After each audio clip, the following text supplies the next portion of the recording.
see if anyone picked up on that little nugget.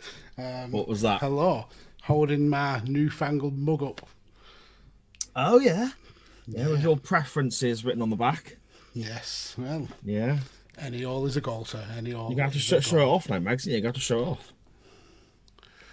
The Sports Direct Cup is gone. My God, it's the end of an era, mate.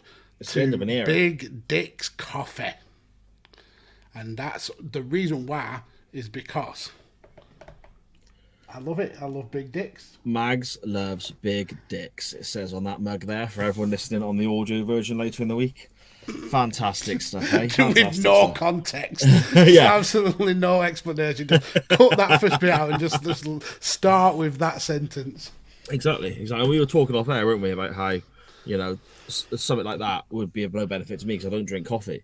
And I asked the question, do big dicks do tea bags? And that kind of was a completely different situation, I feel. So they might do like big flaps tea bags.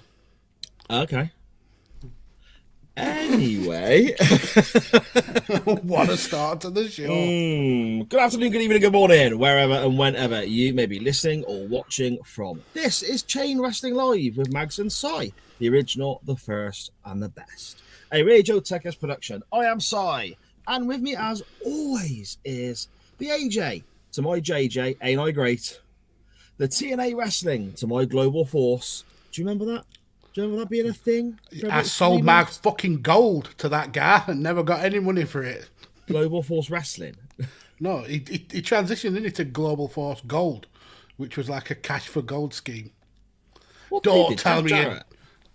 Look it up, sir. Look it up. Global Force Gold was a thing. If you got spare gold, company though, was it? It absolutely was. I promise you. So Jeff Jarrett would buy your second-hand gold. Look it up, honestly. I do not jest. Melt it down and turn it into another freaking pointless championship title that he has on his TV station. That's where they got the Impact title from. Okay. Well, old, like, you know, it's someone's earrings. Sovereign rings of yours, Max, is it? A podcaster who, legend has it, has more than 6 sides to his ring. The podfather himself, Lord Mags. How are we doing, sir? Listen up, slat nuts. I love big dicks coffee. Yeah, we've got to stipulate the coffee part of that because, again, when we have the audio version coming out later in the week, they can't see that you're holding up the mug that is from Big Dick's Coffee Company. And it just sounds like you're making reference to Mighty Schlongs. Who knows that I'm not? Who knows that I'm not? Well, I suppose it could just all be a cover. Yeah, I like coffee, Mag says. I like my coffee like I like my dicks. Strong and... In your hand? Oh.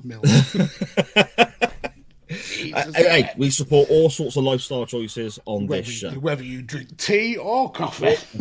Or even a hot chocolate every now and again. Anyway. Mags, how's your week been, mate? Yeah, it's been interesting.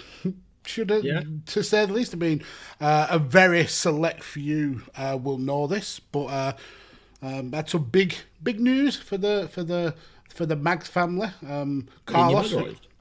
Well, that's obviously the biggest news. That's why I had to lead with that. Everything else is downhill. But Carlos, who people may know from the 5 rounds with me, he's spent quite a bit of time away from 5 rounds recently, mainly for work and for university, but also because him and his wife have been preparing for the arrival of their second baby. That happened early hours of yesterday morning. So yeah, we've had a new addition to the Mags clan, a podcaster who in about 25 years will cover this period of wrestling and look back at it as ridiculousness. Yeah, another granddaughter, so batting 0-4 for granddaughters, called Aurora. Yeah, there you go, mate. Congratulations, mate. Congratulations to you and Carlos and his good lady and the rest of the Mags family. That's awesome news, my friend. Thank you very much, and it's put me in a really good mood. So, bloody hell. I'm not going to be as cynical as normal. My God, you're starting a show off in a good mood. I haven't got to try and make stupid jokes and cheer you up. I know. It's doing half of your job for you. I might as well just take the next 20 minutes off, haven't I? Just Why put me on. change the habit of 32 episodes live? Whoa, that's a bit harsh, isn't it? Oh, speaking of which, Magsy, we'll come to it shortly, obviously, what won the poll and so on. And it was my selection this week. Do you know what that does, Magsy? Overall, It ties us up. it does, mate. It does. In all the episodes we've done, we are now, you have won 30 polls, I have won 30 polls, and we've had a handful of draws. That's awesome. That's incredible. That is. We must have both equally horrific takes in wrestling. Yeah. It does also show as well, because of those statistics and how long I've been chasing for, that in the whole live era, I have never been ahead. Until maybe next week, depending on your pick. Oh. But know this, I have got a doozy of a pick. I'll tell you what. Look at this. This is how you know we're live, yeah? Because you're talking about my pick. I'm going to bring up my little format in the corner now, which obviously people can't see what I'm doing. Yeah, I have got a pick. It's okay. For a split second, then. It's like shit. The panic came swelling For a split over. second, then I thought, have I done my pick for next week? Oh my god! Because let's be honest, that has happened before. That has happened before, and I've been sort of, Maggie, tell us about that then. And whilst you're doing that, I've been quickly googling stuff. Or when I picked the one that you were going to pick, and you had no backup. That's brilliant. Exactly. Exactly. I started a new job today, Mags. You certainly did, sir. I did. How did it go? It went very, very well. I was very nervous going in because it's a job that I was really interested in, really wanted to get, first of all. And then when I got the job going in, I wanted to make sure, it's the same situation as anything, I suppose. First day nerves. You don't want to go in and make yourself look an arse in front of everyone, do you? You can only make one first impression. Yeah. So no, it went okay, mate. It was good. It was good. Really So good. yeah, happy about that, mate. So yeah, I'm in quite a good mood as well, mate. Apart from being a bit tired, but it's what it is, isn't it? It is. But that's amazing news. I know it's been a huge worry for you over the last year or so I'm glad you've got that stability now. Bigger and better things, sir. Bigger and better things. Hopefully so, mate. Hopefully so. Like you said, stability and so on. Hopefully it'll everything will calm down a little bit now. We're sort of, hopefully, by the looks of it, coming out the end of COVID as well. I think maybe announced of almost all lockdown and isolation regulations being closed. So looks like we're getting to a new normal. So so good stuff, mate. Positive vibes right from the off from chain wrestling. How's that? Don't happen very often, do it? I know. Yeah, just savour this episode, because next week we'll be back to our grumpy, miserable, cantankerous selves. Arguing about something that's not important at all. Correct. Before we get on with the show, and it is a big bumper show this week, our non-wrestling topic, as always, whenever we bring this one up, got a huge reaction from everyone out there on the social medias. So I'm looking forward to getting into that. Before we get on with that, Magsy, do you want to just dive into the chat and see who's joining us early doors? I shall. So we have, obviously, Matt has to be first. Hurry up, we're waiting. 2 minutes before we go live, but we appreciate that, Matt. Dan Griffin, superstar in the show, and his episode of Unbooking the Territory today is a brilliant one. They look at the world famous Nigerian wrestling company. Well, I think the actual wrestling company is from Kettering, but it's shown on Nigerian TV. It's just hilarious. I haven't got around to that yet. My new job means I can catch up on all the podcasts I'm behind on, because I've got my bus journeys back, Max. I'm looking forward to it. Oh, buzzing. Sharon in the chat. Whoopsie, I'm late. It's Monday. You know what that means. So, Sharon, you won't know that we potentially may be lovers of big dicks here on this show. Again, showing the mug and big dicks coffee. Big Dick's coffee. Yeah, just so everyone's I need aware. I need to on keep putting that version, point in. Yeah. Yes. Dan confirming Global Force Wrestling was woeful. And Dan, can you also confirm in the chat that Global Force Gold was a thing, or have I just absolutely made that up? I'm sure I haven't. I'm sure it's an actual real thing. Con McCabe in the chat. Hello, sir. How are you? Scottish Danny. And for more props for Scottish Danny, he's been absolutely killing it as part of a changing attitude, killing it as part of Nitro Nights, and he's come up with a brilliant idea for a kind of a spin-off episode of Changing Attitude coming up in the next couple of weeks. So definitely keep your ears peeled for that. Matt just remind everyone that the Volley Live will be around straight after we've finished here with Chain Wrestling. And then it's all congratulations to me, because I am the best. Even though I did the minimal amount of work in the creation. Well, even that. I hope you did horrific. No work. To be fair, I did zero. I hope you weren't harangued or anything. I hope you weren't. Exactly. I had no involvement whatsoever. But I will happily take. How close is your family? Well, both of ours do touch each other, so there is that. Oh no, she is the most beautiful baby in the world. So full of smiles. Your granddaughter is only a day old. I mean, you don't hear the stuff that I say off podcast, so No, I'm concerned about that. I'm just going to leave that one floating there for a little while. Dan, confirming that Global Force Gold was indeed a thing. You need to look it up, Sal. It's ridiculous. I'm going to have to. I don't know what that is. It's exactly what I've just told her. Cash for Gold. Do you remember the Cash for Gold? Yeah, no, scandal? okay, yeah. I said I don't know what it is. I now know what it is because of what you said. That's my first awareness of it. Jeff Jarrett stamped envelopes, and you would pawn your grandma's jewellery, and he'd give you a ridiculously low price for it and weigh it in. That's what it was. That blows my mind. And then Matt saying in the chat he's seen the pictures, yeah, and you're right, she's absolutely beautiful. But yeah, so I'm in a pretty chirpy mood. So let's ruin it by watching some horrific wrestling and answering some stupid questions. Stupid questions. Before we do though, Magsy, shall we kick some abysmal, embarrassing gimmicks into the old Hall of Lane? Let's do that, sir.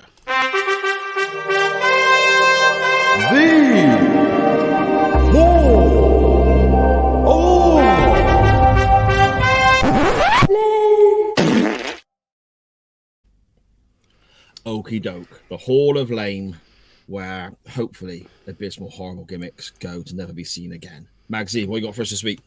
Okay, so I told you just as we were going to start recording that man is a little bit off kilter. It's one that everyone will know, but I'm approaching it from a different angle. So the one I want to mention is Katie Vick. Okay.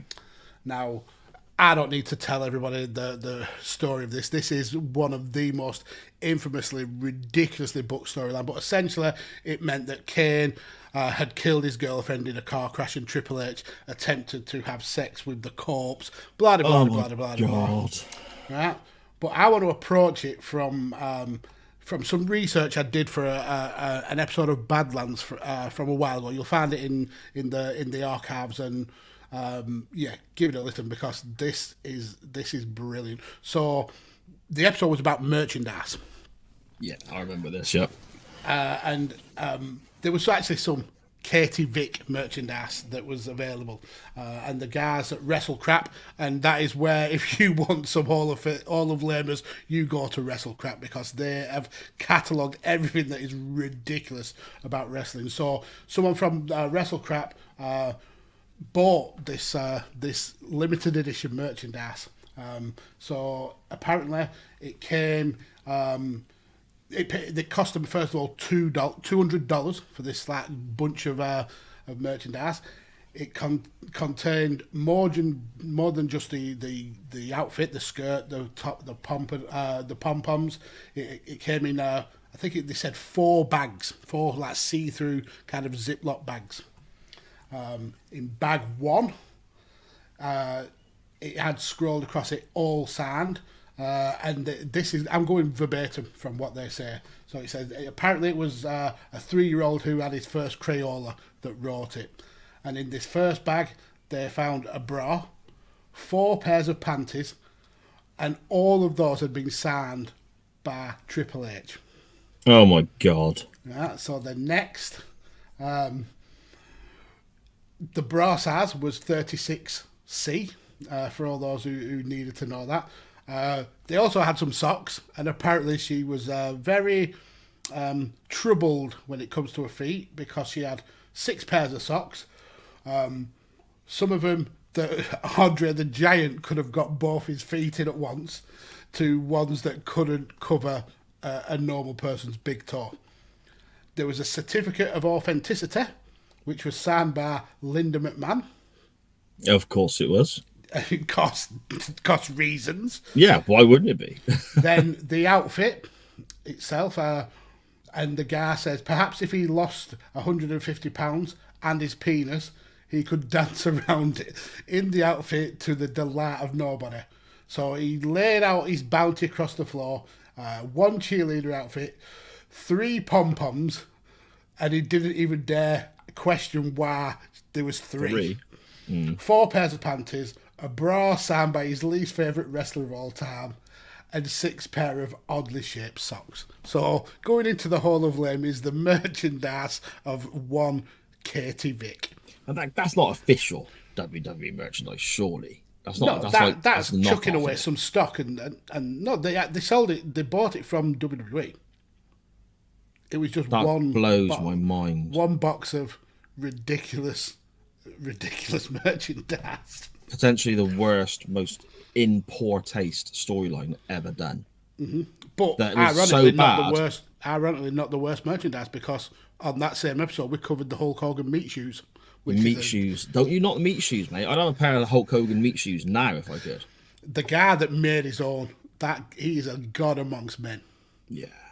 Just in case you want warm, sweaty meat from the sole of your boot at any particular point in your life. And let's be honest, everyone has been out. Everyone's been out at some kind of, social occasion and thought, I'd love a bit of jerky now from under my heel. Or even like there's no man on this planet who hasn't thought that. Some hot dog. Or even a Dairy like triangle in there. Oh, we're pushing the boat out there, mate. Ain't you? Dairy triangle. Well, in the same drawer as you keep your hot dogs and your jerky. I don't know about that one. Meat all the way for me, mate. Scottish Dan and meat shoes coming soon to One Man's Meat. If you don't cover that, then that's a sham of a podcast name. If you don't cover the Hulk Hogan meat shoes. Oh, so Katie Vick's top Katie Vick's merchandise. I'll tell you, I don't think I can, mate. I don't think I can, because that is terrible. Knowing the storyline being as bad as it was so bad that in this country they cut it from when being aired on television. Yep. But I'll tell you what we'll do. It's not too far off time-wise, actually, Katie Vick. Because Katie Vick was what, 2003-ish, 2004? I had the year up, 2002. 2002. Okay, so a little bit earlier than I thought then. But yeah, a few years after this then. And I think as soon as I mention certain bits and bobs, you're going to know exactly where I'm going. And this was actually suggested to us by somebody who listens to the show, a real important member of the CWF. I'm fairly certain it was Scottish Danny. Apologies if I got that wrong, but I'm going to go for a wrestler under the name Tim Arson. Now, he wrestled for various companies in Puerto Rico and so on. Never really made it big. Had a few appearances on Sunday Night Heat, one dark match on Monday Night Raw. But he had a big TV appearance. He was in the first match on television on Sci-Fi for the ECW reboot. No. And was defeated by the Sandman. I'm going for Tim Arson, who played the ECW Zombie. It was so bad. Now, anyone who cannot remember, all wrestling fans will know who ECW was groundbreaking in certain aspects. It was, certain times it was exciting. Okay, there's a lot of stuff on there as well that maybe not have hit the mark, but it was a very, very important company for the development of wrestling at that time. When ECW was getting apparently rebooted by the WWE, who owned all the rights and so on, a lot of people were quite excited about this because the One Night Stand pay-per-views were quite good. The DVD they had released was very, very good. Sci-Fi Channel bought the rights, and in a way of kind of, I suppose, crossing over or linking with the Sci-Fi Channel, they decided to have a few sort of tongue-in-cheek silly gimmicks, and one of the first matches was an ECW original, I guess, ECW legend, the Sandman, facing this guy, Tim Arson, but he's forever now going to be remembered as the ECW Zombie. He comes out dressed up in stereotypical ripped up zombie clothes, arms out in front of him, making funny noises. Brains and all that bloody nonsense. And it just made an absolute mockery of everything. And straight away, all the excitement that you had about ECW coming back, it was a case of within the first 2 minutes of the show, oh, great. So Vince McMahon has got his hands on this, and this is Correct. already fucked. This is already done. You know? You've never seen a brand be buried so quickly. Even when he bought WCW and he did the whole kind of simulcast and the world is in my hands, even WCW felt like it had hope. Once you watched this match, you knew ECW was fucked. It was. And it was a real shame. I mean, Tim Austin's no longer with us now. He died very young, at the age of 38. Unfortunately, brains couldn't get enough of him. No real cause of death was disclosed, and he's been dead for a few years now, so I'm guessing we're never really going to know. Or is he still walking the earth? Oh my God, Mags. This is a man who's passed away and left a missus and children, for crying out freaking loud. What is wrong with you? I'm sorry. I'm too chipper to mourn a zombie. You're too chipper to mourn a zombie. Right, okay, that's not a sentence I thought we'd hear when we started the show, but fair enough. Yeah, so there we go. Going into the Hall of Lame this week from myself is the ECW zombie. Something that firmly fits the criteria of, if a non-wrestling fan comes in the room and sees this, this is what you're embarrassed about as a wrestling fan. So we have this week's Hall of Lame, Katie Vick's merchandise, and the ECW zombie. Brilliant. Two very worthy picks. And yuck. Magsy, shall we dive on into Twitter then with our non-wrestling topic for this week? And yet another, we're just hitting zinger after zinger this week, because this again was a brilliant topic. I love visiting this non-wrestling topic. Yeah, I mean, we do tend to come back to it semi-often. I like to sort of, try and make sure we leave a gap between, just in case, we get anything too repetitive, but it always does well, doesn't it? It's the second beer stories.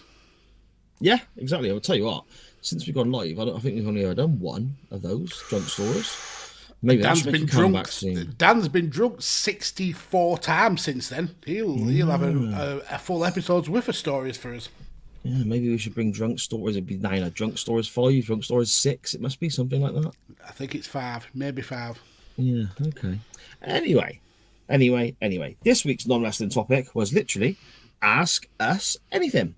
And we put on the tweet out saying about the topic: music, sports, wrestling, fantasy booking, TV, serious stuff, daft stuff, whatever you want to chuck at us. And yeah, you really did jump on board with that, didn't you? Whatever you want to chuck at us, because we got such a variety of questions. But again, Ask Us Anything is literally that. Anything at all. And just for context, I've scanned to make sure I've liked all the tweets, but I haven't read any of the questions. So you are hitting me first with these. Or maybe I might have read one from Steve, but yeah. So what you're saying is you've put in literally no preparation or care into effectively what makes up the majority of this week's show.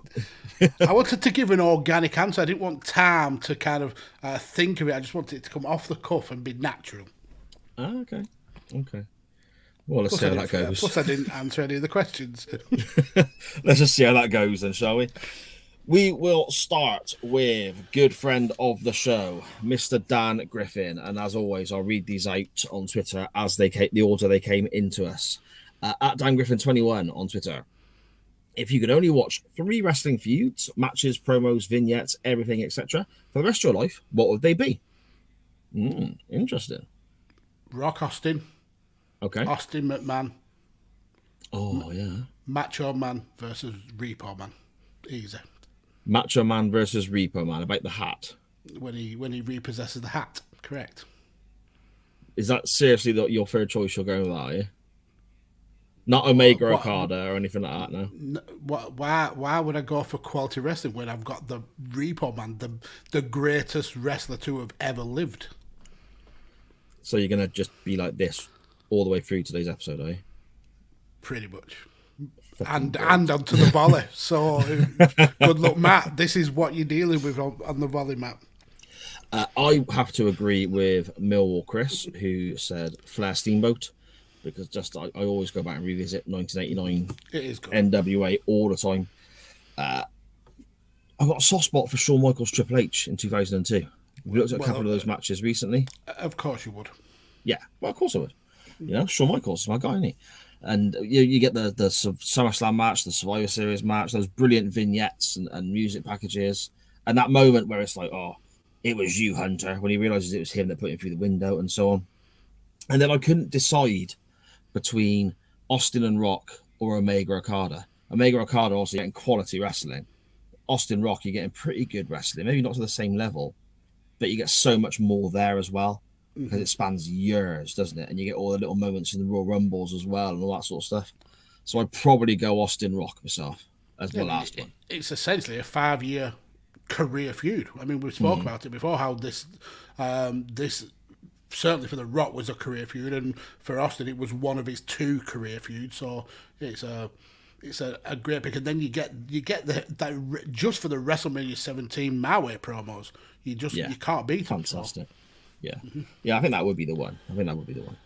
Dan Griffin continues. Would you rather pluck a nose hair every hour you're awake or take a kick to the daddy bags every other day? Nose hair. I can pluck a nose hair anyway. It doesn't. It hurts the first few times, but it's something you get used to. No man in the history of the world has got used to getting kicked in the spuds. So Thing as well there is one of them's got a shelf life, hasn't it? Because if you pick a nose hair every hour, eventually you're going to run out of nose hairs.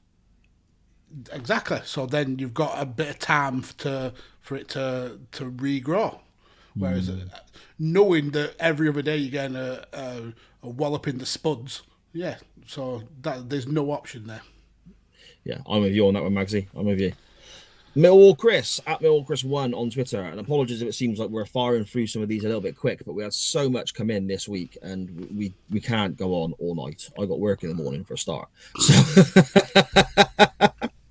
So there we go. Millwall Chris 1 on Twitter. He says, if Little Miss Muffet had married Saddam Hussein, oh dear. If Little Miss Muffet had married Saddam Hussein, would the Kurds have their way? I'm just going to say yes and move on, I think. It all depends if that way was halal, I suppose. What is whey? It's like curds curds and whey. I think whey is the liquid from when you make cheese. So cheese is made with milk. Obviously, you put rennet in to kind of like sour it. And the curds are the solid bits that you gather up and squeeze with a cheesecloth. And the whey is the liquid part of the milk. You wouldn't want that, would you?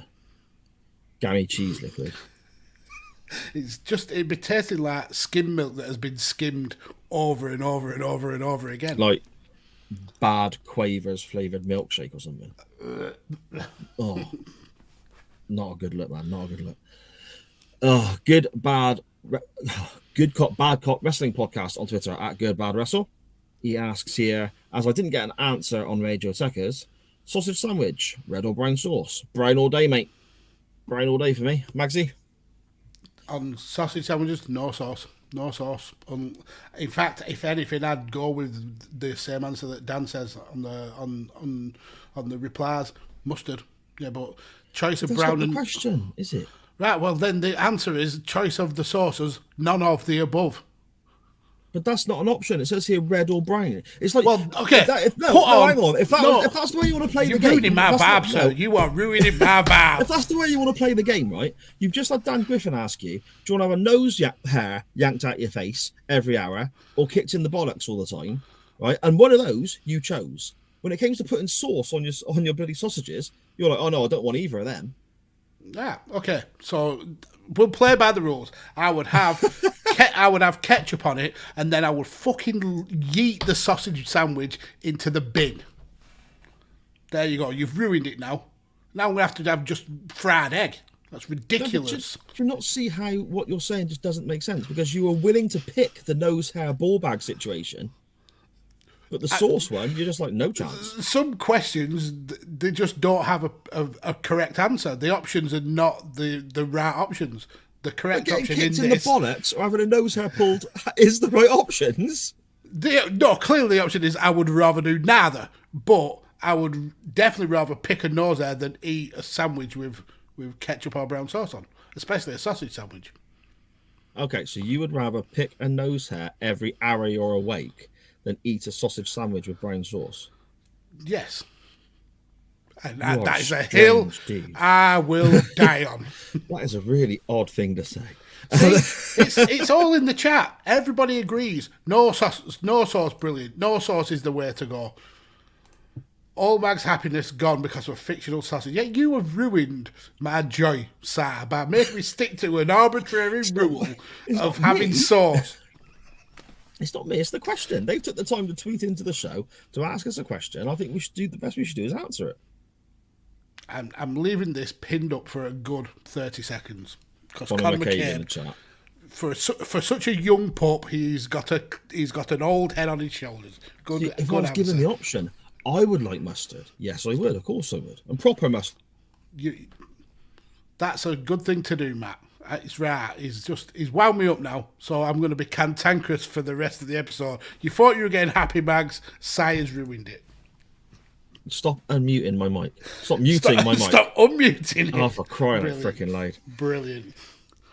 Anyway, Morty on Twitter, at Morty Junior 5. He says here, recast Doctor Who using wrestlers. The Doctor, the Master, a few villains of the week, and a few companions. I would go with the Master. I can see Eric Bischoff being in that role. Slimy, horrible bastard. Villain, I could have Vince McMahon as Davros, creator of all the evil. But for Doctor Who, I couldn't look no further than William Regal. Okay, yeah, I can see that. For me, it has to be somebody who is a perennial babyface, who you couldn't see being anything else than the good guy. Lex Luger. John Cena. It's got to be John Cena. John Cena as Doctor Who. Oh, I don't know about that, mate. He would love a little bit of wibbly wobbly, timey wimey, believe me. For companions, I just think Trish Stratus, just so I could see her on my television. I mean, Bailey is ace, surely. Oh, she'd make a good Doctor Who as well, though, wouldn't she, Bailey? Now they're casting ladies as Doctor Who. Bailey would make a good Doctor Who. Or she's a little bit quirky. Sasha Banks would as well. Yeah, I suppose. Is she a bit small? I mean, Bailey's smaller than Sasha, surely. Is she? I think so. I always thought Sasha was like really little. I don't know. We'll have to fact check that, but I still think she's a great actress. She's been great in The Mandalorian, so I'm sure she'd make a good the Doctor. Cybermen. The zombie guy, he could walk like a Cyberman, so he'd do good. Him and the Yeti, that'd be a good pairing for Cybermen. The Spirit Squad, because they're all dressed the same and there's a load of them. They could be the Weeping Angels. Every time he turned around, they'd be going, Mickey! Oh, yeah, there you go, see? They don't need to recast all Doctor Who and reboot it and all that sort of stuff. Just give it to us, we can sort that out. No problems at all. That's why you have a Doctor Who podcast on this very, very network. Yes, indeed. Scottish Juggalo on Twitter, at Scottish Juggalo, Scottish Danny, Colin McCaldy. How are you doing there, Danny, in the chat? Hope you're well, my friend. He says here, thanks to WWE's erasing, there's an underground movement in the IWC that believes Stevie Richards was Chris Benoit all along, and that Mr. Benoit never existed. With that said, what's your favourite wrestling fib that you know is a lie, but you want to believe anyway? I love the fact that we still believe blading isn't really a thing. I mean, right, as fans, as like smarky fans that we are, we know it's a thing, but it's still shocking when you see someone bleeding and it's like, oh my God, they've busted up, they've got a crimson mask, but yeah, you know that they've took a little bit of a razor blade that they've sellotaped to the wrist or they've tucked into the teeth and they've just nicked themselves a little bit. But yeah, I love the fact that people are willing to cut themselves to bleed for the entertainment of morons. Yeah, I get what you mean. I like the lie that Hulk Hogan told about how he beat Andre in 1987. Andre passed the torch over to him and died a couple of days later, when Andre actually died in 1993. Wow. And he actually wrote that in his book that happened. I mean, I don't think he believes it's a lie, though. He just says so much bullshit that he thinks everything that comes out of his own mouth is the truth. Yeah, fair point. I mean, there's this common misconception that the Undertaker was always fantastic to watch and he's a legend and this. Yes, he is a legend, but for a long time of his career, he was abysmal to watch. That's one that's and Dan Griffin in the chat there saying, did Cy just have a stroke saying McAldy? Was that an attempt at a Scottish accent? I'll tell you what that was. I don't know why this happened. It was a little bit of both. I started calling him Colin and I completely forgot what the surname was that me and Magsy had given him. And I almost went to say Colin McRae. I don't even know who Colin McRae is. Who's Colin McRae? He's the rally car driver. Right. I went to say Colin McRae, and it was only when I got halfway through I realised that's the wrong word. And I just kind of... It's the wrong Colin. Yeah, it's the wrong Colin. And then I just kind of sort of, just winged it from there on. Yeah, that's right. I winged it with regards to the last 3 letters of a whole word. At Rain Counter on Twitter, our good buddy Paul Tolley, listening to Badlands this morning. Magsy bloody loved the Royal Rumble fantasy booking. Great stuff. Laughed all the way home. I did, mate. It was great. Great show. Appreciate it. He says, and I couldn't do this. I really struggled with this. He says, take 2 bands, switch their singers to make 2 better bands. Okay. And that's I found that quite tricky. Yeah, it is hard. I'm trying to kind of do it off the cuff. I know that Paul is a massive Manic Street Preachers fan, so I'm going to take James Dean Bradfield, the lead singer from there, and I'm going to actually switch him with Damon Albarn, but not from Blur, from Gorillaz, because I think with the kind of style of music that Gorillaz do, I think the dulcet tones of James Dean Bradfield would fit in there really, really well. Okay. Does that make Manic Street Preachers better, though? I mean, not listening to Manic Street Preachers would make them better, I suppose. You just want to start picking fights with our listeners as well now, then, yeah? Yeah, Paul knows I love to wind him up. No, I think it takes away their uniqueness of being an all Welsh band, I suppose, but it would be interesting to hear the songs of Manic Street Preachers through the voice of a cheeky cockney like Damon Albarn. So, okay. So I really, at least I tried. You didn't. Hey, I'm not. Hang on. I mean, I'm saying I've not tried. I haven't said I've not tried. I just said I found it difficult. Okay. I really struggled to make the two bands better part was what really stuck with me. It really caused an issue for me. I can think of plenty of bands that are lead singers I'd swap over just to see what happens, but I'm not sure they'd make the bands better. Yeah, I mean, it is tough thinking about the question kind of literally. You're always going to take away an element that makes a band good. And if you put that element in another band, yeah, it's going to improve that band, but you are then going to give an inferior kind of element back. So it is a tough one to call. Yeah, and the one I kept coming back to was Freddie Mercury. Obviously incredibly talented individual, but I'd love to see him sing harder stuff potentially than Queen. A Black Sabbath album maybe, and I kept coming to, like, in my head, Deep Purple records, which would probably be suited to his range.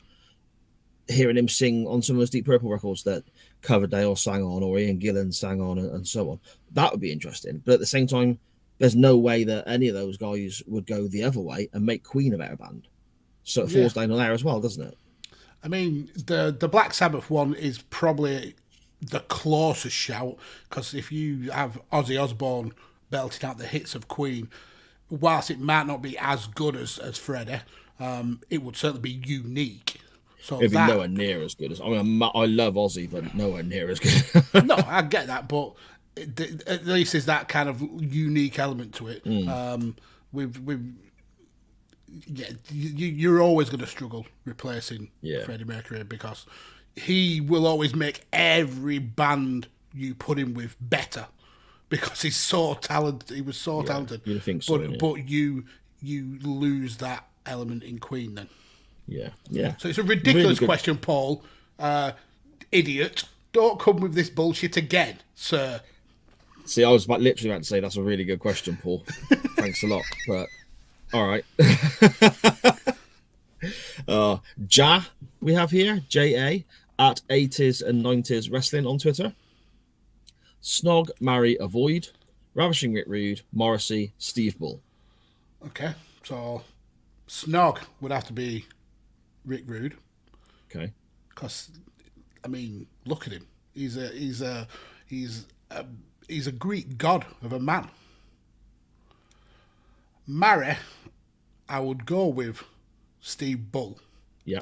Because he looks like, one, he's a cuddler, and two, he looks quite cuddly. Even though he's got like the bald head and the rough looks, it looks like husky a little bit, so he's cuddly. Where Morrissey, obviously being vegan and a bit of a wanker, he's going to be very bony, very unloving, very harsh, and kind of shallow, nasty person. So I'd avoid him like the plague. Although I do love the Smiths and some of Morrissey's earlier work. But yeah, that's how I go. I'd get tongue deep with Rick Rude. I would hug up to Steve Bull, thinking of Rick Rude whilst doing the marital stuff, and I would give Morrissey a wide berth. I would tick those same boxes, I think, Max. But I think with Steve Bull, for example, you could go for a kick around and a pint with him, couldn't you, as well? You know? Yeah, that's it. And he would. It looks like he would hold your hand walking to Tesco. Do you reckon Steve Bull's a hand holder? Yeah, I think he is. What I'm taking away from this whole segment of the show, and probably this week's episode, is that whilst sleeping with Steve Bull, you would be thinking of Rick Rude. I think that's the biggest takeaway. I mean, isn't that just life in general, though? Well, I suppose. Are we talking Rick Rude 1990 or WCW Rick Rude with the short hair? Are we talking 89 Rick Rude with the big perm? I'm talking WCW, ECW, and WWF all in the same week. Rick Rude, where he had a mustache and then shaved it off. Oh, full beard on one episode as well, wasn't it? Clean shaven Rick Rude in the suit and everything. Bloody hell! Eh? So you're very, very specific about which Rick Rude you want as well. Then you're not just not any Rick Rude. He can grow it out. He can grow the hair out back to the kind of the fluffy bouffant. But we'll start short and work our way up. Yeah, okay. I'm not gonna lie. This just took a bit of a weird turn, but we'll move on. Rob at UTT Rob on Twitter. He says, Cy versus Mags. Who would eat in a toast eating competition? Mm-hmm. Morty then asked, what's on the toast? Rob responded, it's dry. I'm not too sure I'd be very good at that, Mags. Right. Now, this we need some stipulations. What bread are we eating and toasting? I would say white. Okay. I mean, I'm not a huge fan of white bread. All right. Well, I'm brown, I suppose. No, but not that many options, is there? The issue is, this is where it becomes an issue. I like seeded bread. So if you're eating that dry, that's like eating essentially dust. So why would you choose that if it's going to make it more difficult? So I'm saying, which are we choosing? So we're choosing white, like Warburton's bread. Well, what would be the easiest? Are we choosing fucking Warburton's bread? Well, Jesus, man. If you're saying eating dry bread with seeds on is going to be worse, I'm not choosing that. Right, so it's white bread. White Warburton's, just clear the slate. White Warburton's bread. Well, don't ask the question if you don't want to answer it. So Dan Griffin has adjudicated in Rob's answers because of him being on UTT, white bread. And Matt has added to it cheap own brand white bread, which is actually better because it's more airy than standard bread. Yeah, and if you're trying to eat loads of it, you don't want to spend £1.50 on a loaf when you can get it for 17p, do you? Exactly. So, how many slices do you reckon you could legitimately get through? I don't know. How long did he say in a minute? Oh, just an eating competition. Mm-hmm. So it's not even a time frame. It's however long it takes us. Yeah. And bear in mind, dry bread is going to dry up your mouth. So I don't think you can stop and start, and it's not like over the day, it's in one sitting. See, when it comes to things like that, sat down to actually do it, I like to think I'm pretty determined and I'll just try and power through. But I reckon I'd struggle with that. I reckon I'd really struggle with that. I'm at a stage now. I mean, everyone, I suppose a lot of people do have like a drink with the meals they have, don't they?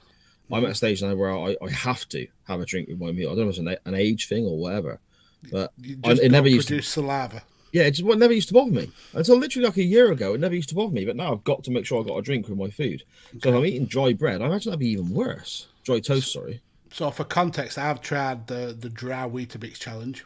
Okay. Where you eat 2 Weetabix biscuits, I suppose. Yeah. And that's horrific. The first one is hard. The second one it's like eating glass. It's that dry and pointy and sharp.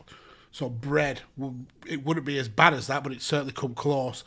But it's toast, isn't it? So it's a different texture again.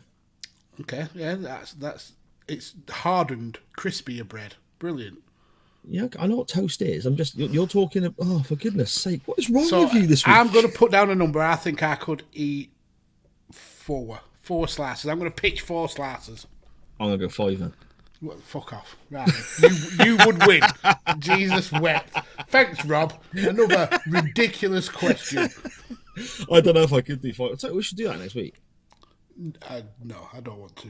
Thanks. All right. No carbs before marbs. Before marbs. Oh, dear. We have here Chris, our Radio Techers partner, broadcast buddy, I guess, at 82 not_Chris on Twitter. He says here, would you rather be trapped in a rom-com with Ryan Satin and Jim Cornette or a horror movie with each other? Who's Ryan Satin? He's a dickhead reporter, isn't he? Yeah, and they hate each other with a passion.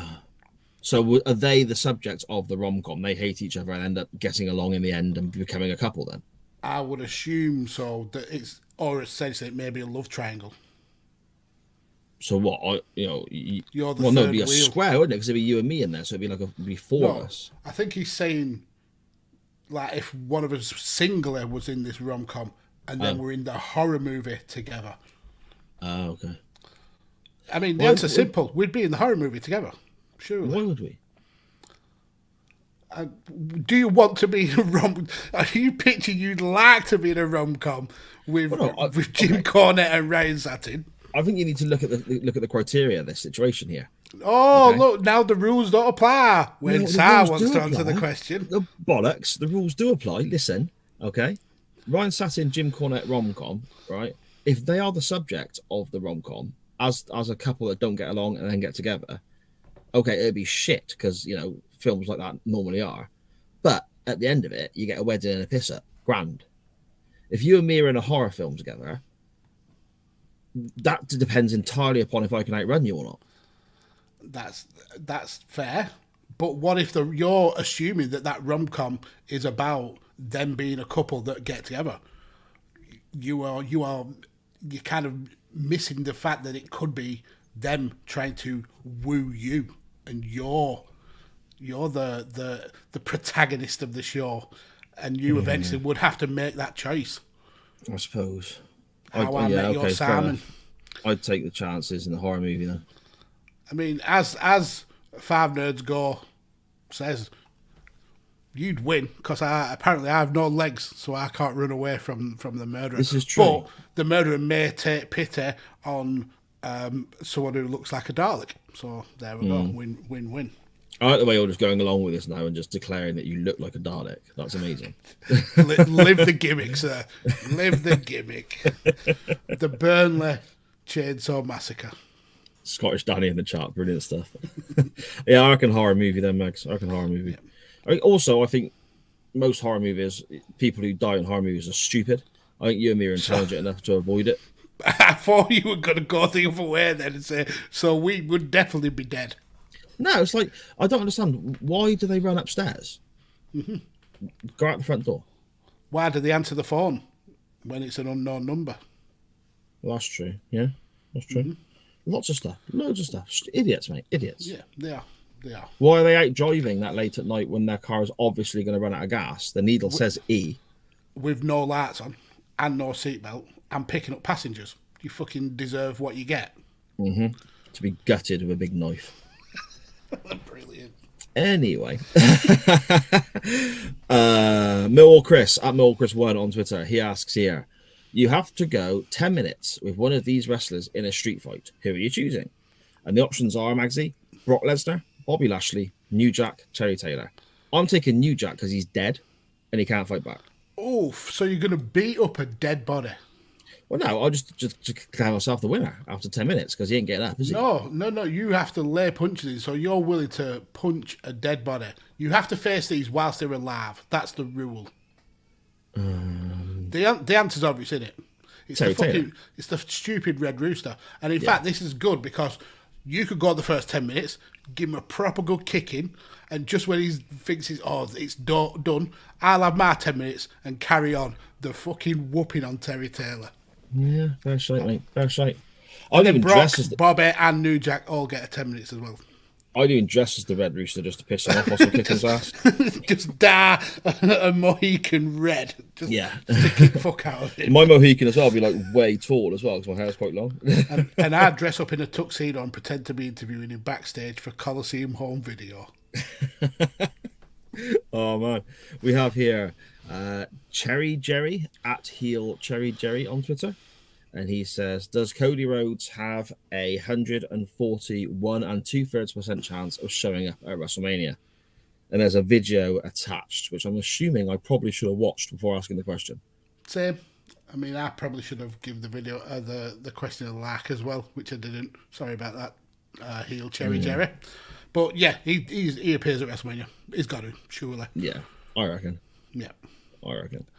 I don't know about the exact odds, but I'll go along with the number you've put there, my friend. Yeah. Connor knows stuff at Connor knows stuff on Twitter. If you were a billionaire, he is in the chat. If you were a billionaire and you were in charge of a new football club, did you say billionaire then? No. Billionaire, yes. No, but did you say before you restart? Did you say billionaire? It sounded like you did. If you were a billionaire, I said, didn't I? No, the first time you said it, then you stopped and said it again. Never mind. Move on, sir. Okay. If you were a billionaire and you were in charge of a new football club, what would your club name be? What city would you play in? What colours would you choose as club colours? Who would be your club sponsor? What kind of ground would you play in? Okay. So if I were a billionaire, the club city would also be part of the name. Padium. It'd have to be Padium, wouldn't it? The Padium Predators. So for the colour, knowing Padium, it's drab, it's boring, so the colours have been grey and brown, off-white. Wow, lovely, lovely. The club sponsor would be like Milk or the Army, like old-fashioned WWF. And what kind of ground will we play? We play underground in like a car park. Just on the concrete. Yeah. Goalposts painted on the wall. Jumpers for goalposts. Jumpers for goalposts. Bit of string for a crossbar or a pipe. Correct. Like a sewage pipe. Milk crates we used to use. Yeah. Mine would be, well, I've had this conversation with Sharon so many times that if we won like big money on the lottery, like huge, like billions and billions, I'd buy Gloucester City Football Club. But since he said now a new club, I'd just probably recreate something similar at home. Okay.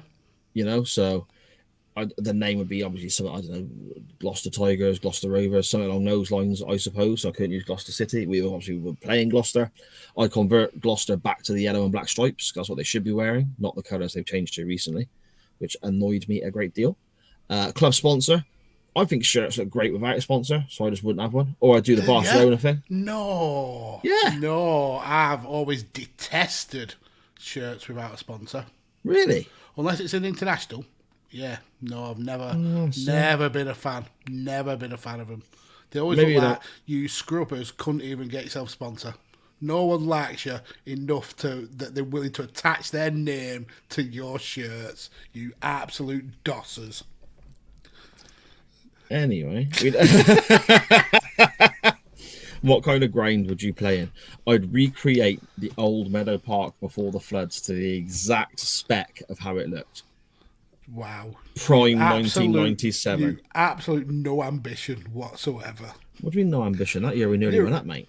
Yeah, but you're a billionaire. You could create a new Millennium Stadium or a new Wembley in your image, but instead you create a stadium that was decrepit at the time it was flooded. Hang on, bollocks decrepit at the time. It looked bloody good at the time, mate. It looked really good. Was it an all-seater or was it standing room only? And then one side of the ground was seated. The posh side? Yeah. No one went on that side though, did they? Yeah. I'd pay an extra £1 to go sit down in there, mate. A whole pound? Yeah. Jesus. Unless you're under 16, then you can do it for nothing. Sharon, as Trump, yeah, JCB is a sponsor. That's a brilliant sponsor for a Gloucester-based football club.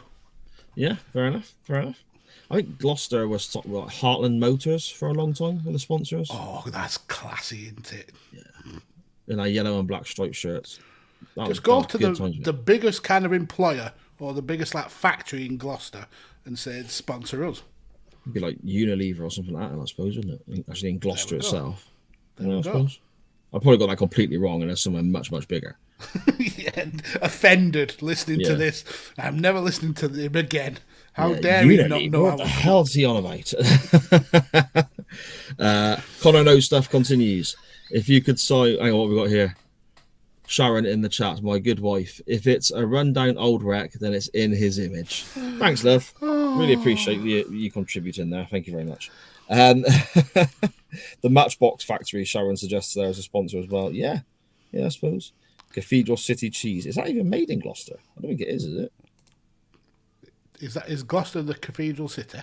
Well, we've got a big cathedral. I mean, it's quite famous, you know. Doctor Who, Harry Potter was filmed there and stuff. Maybe. It's probably the biggest attraction we've got, you know. Maybe they could provide you with some whey then to see if the Kurds would like their whey. Yeah, maybe. Look at that, linking back to the very first question. I don't like thinking about cheesy, gone off cheese milk. It's gross. Nom, nom, nom. Nom. Connor carries on here. Lastly, if you could sign one star player from any league, who would you sign and why? Steve Bull, because he's your husband. Yeah. I mean, I'm on a bound to sign Steve Bull. Yeah. It's in your player manager. Steve-O at Total Steve-O on Twitter. He says here, where do you see chain wrestling in a year's time? Hashtag cancelled. Yeah, one of us is bound to say something that ends up with the show just being took off. Just drop it like a lead balloon. I'm surprised nobody's done a Joe Rogan and Spotify and gone through the old episodes to find out when we've said some ridiculous shit and cancelled us because of that. No, I honestly, I don't ever put kind of limits or expectations on stuff like this. Apart from if it's still fun, then I want to carry it on.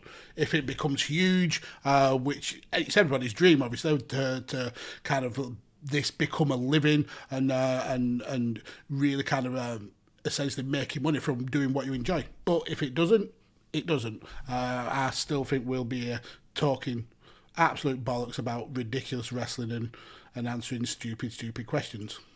Yeah, every Monday, join us live. Forever. For eternity. Forever.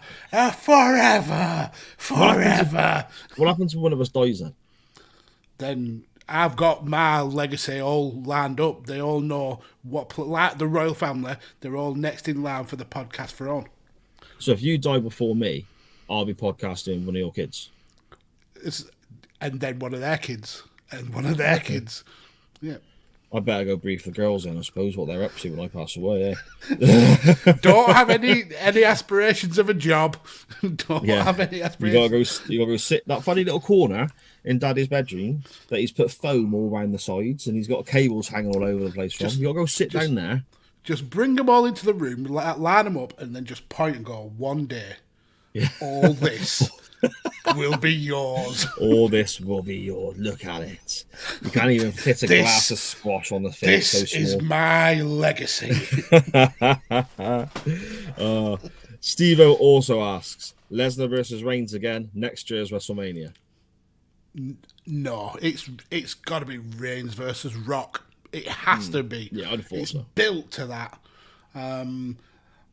I mean, if it happens, it happens. I mean, you can understand why WWE would go down that route. They are clearly the two most marketable male wrestlers on the roster. But what will it be now? 4 times that they've headlined WrestleMania. If it happens next year, no. The whole kind of story has been building to Rock versus Reigns. It's got to be that. Yeah, you think so, wouldn't you? Yeah. Steve-O continues. Do you have any matches which are dear to your heart? He says here, his are Cactus Jack Triple H, Street Fighter at the Rumble 2000, the 4-way at WrestleMania 2000 main event, CM Punk versus Cena, Money in the Bank 2011, and Lesnar Reigns at WrestleMania 31. Some good picks. Yeah. For me, it's probably Rock versus Austin, Mania 17. Yeah, that's a great show. Shawn Michaels versus Ric Flair at WrestleMania, the retirement match. Both of Michaels versus Undertaker at WrestleMania. Just amazing storytelling in wrestling. Yeah, and then after that, it's Royal Rumbles, like Rumble 97, Rumble 98, the Rumble where Cena came back after a month of being injured, or however long it were, when he was meant to be back 8 months after. Stuff like that, it really stands out to me. But if I were to pick one, I think it would be Michaels versus Ric Flair. That match still tugs at the old heartstrings. Yeah. I totally agree with that shape, Max. I totally agree with that shape. I'd also chuck in Michaels Triple H at SummerSlam 2002 for me. Because just Shawn coming back, I was just like, wow, I never thought I'd get to see the guy wrestle again, you know? Yeah. I mean, that Elimination Chamber match we watched, how amazing it was to watch that back. A match that I haven't visited often enough for my liking. And yeah, the emotion from that match, that's another good shout. Michaels Razor Ramon WrestleMania 10 is also a soft spot for me. Because I was like 12, 13 at the time, and it was the first time I'd seen anything like that. I get it, but the issue is that it's been eclipsed in terms of quality by so many other ladder matches now. That whilst I understand its kind of significance at being the first, I mean, it technically wasn't, but the first on a huge stage, I suppose, and the kind of like the uniqueness of it. But there's so many better ladder matches now that I'd rather go back and watch. I mean, the NXT 6-man ladder match, that's incredible. Yeah, that's almost perfection of a match. Yeah, that is really good. And I suppose you could list pretty much anything Ric Flair did in 1989 for me as well. The funk stuff, the Steamboat stuff, just so good, you know. No Barry Windham or Lexington Luger. Windham, I'd probably say from a bit earlier, sort of 88, 87-ish, some of his stuff from there as well. You know, there's so many that I can go back and watch again and again and again, you know? Yeah, okay. WWF Wrestling Memories on Twitter, at WWF Wrestling Mems. He says here, if you could choose to be a WWF wrestler in a golden era, who would it be? A hero like Hogan, cartoon superhero like Warrior, mid-carder, with respect, he says here, like Tito Santana or Rick Martel, or shit-housing like Rick Rude and the $1 Million Man. Perhaps a tag team member, badass like LOD. For me, it's quite straightforward. I'd pick someone like a Hogan or an Austin because they make the most money. Yeah, but as a wrestling fan of that age, did you think about the money, or did you think about who you gravitated towards? Well, in that case, then I'm going to pick Shawn Michaels, aren't I? Okay, that's growing up, Shawn Michaels was when he was the smarmy, nasty, arrogant mid-card heel with the IC title and battling Razor, and he'd not long chat Marty J through the window in the barbershop and so on. I don't know what it was. I just thought the guy was so freaking cool. It must have been the big blonde mullet, I'm guessing, you know? I mean, it's a fair shout. For me, one of them he's already mentioned in his pick. I would love to just rock around with LOD. Just go in, kick the living shit out of someone for 3 or 4 minutes, roll out, getting the biggest pops of the show no matter where you are in the card. That must have been a cool feeling to have, to know you were just that damn popular. You could be like the little Rocco, couldn't you? Sat on the front of the bike. But there's only one real correct answer, and it's I would be the Repo Man, because he was just an absolute badass. I'd be the ECW zombie. No, Max, me and you, we of course we're missing out. We'd be the ding dongs. And then one of us is shooting in the ring. We've got more of a Viking Raiders look, I suppose. Yeah, no, fair enough. You'd make a good Hansen. Hansen? Yeah, Eric is he called? No, Arvar. I don't know. The Viking Raiders I saw at Elimination Chamber when I watched the pay-per-view this weekend. I'm talking more War Machine Viking Raiders, like pre-WWE. Okay, right. That's probably when I've seen more. I think it's Arvar is the one who's Hansen, the one with the longer beard. Right, okay, yeah. And so whenever you say Hansen, I just think of those kids who are blonde. Bob, Bob. Yeah, I don't know the names of people in Viking Raiders. I don't watch WWE enough to know, you know? Well, just the Viking Raiders then. We look like we could be them. Yeah, fair enough. At 5 Nerds Go, he says here, if you were allowed to donkey punch someone, who would it be? He's a dickhead. Wives are not allowed. Why would you want to dunk? I mean, yeah, I get it. So, do you know a donkey punch? No, I was about to ask. Define what a donkey punch is for me. I don't know if it's worth sharing with the CWF. Okay. You're going to have to. Okay, so you're doing the no pants dance. Right. From behind, as dogs would do. Okay. And just as you get to... Oh, this is so wrong. Why am I explaining this on a wrestling podcast? I'm enjoying watching you squirm. This is quite funny. When you get to the vinegar strokes... Right.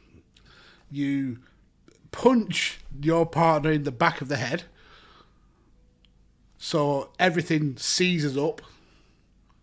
Right. And you explode more. So okay.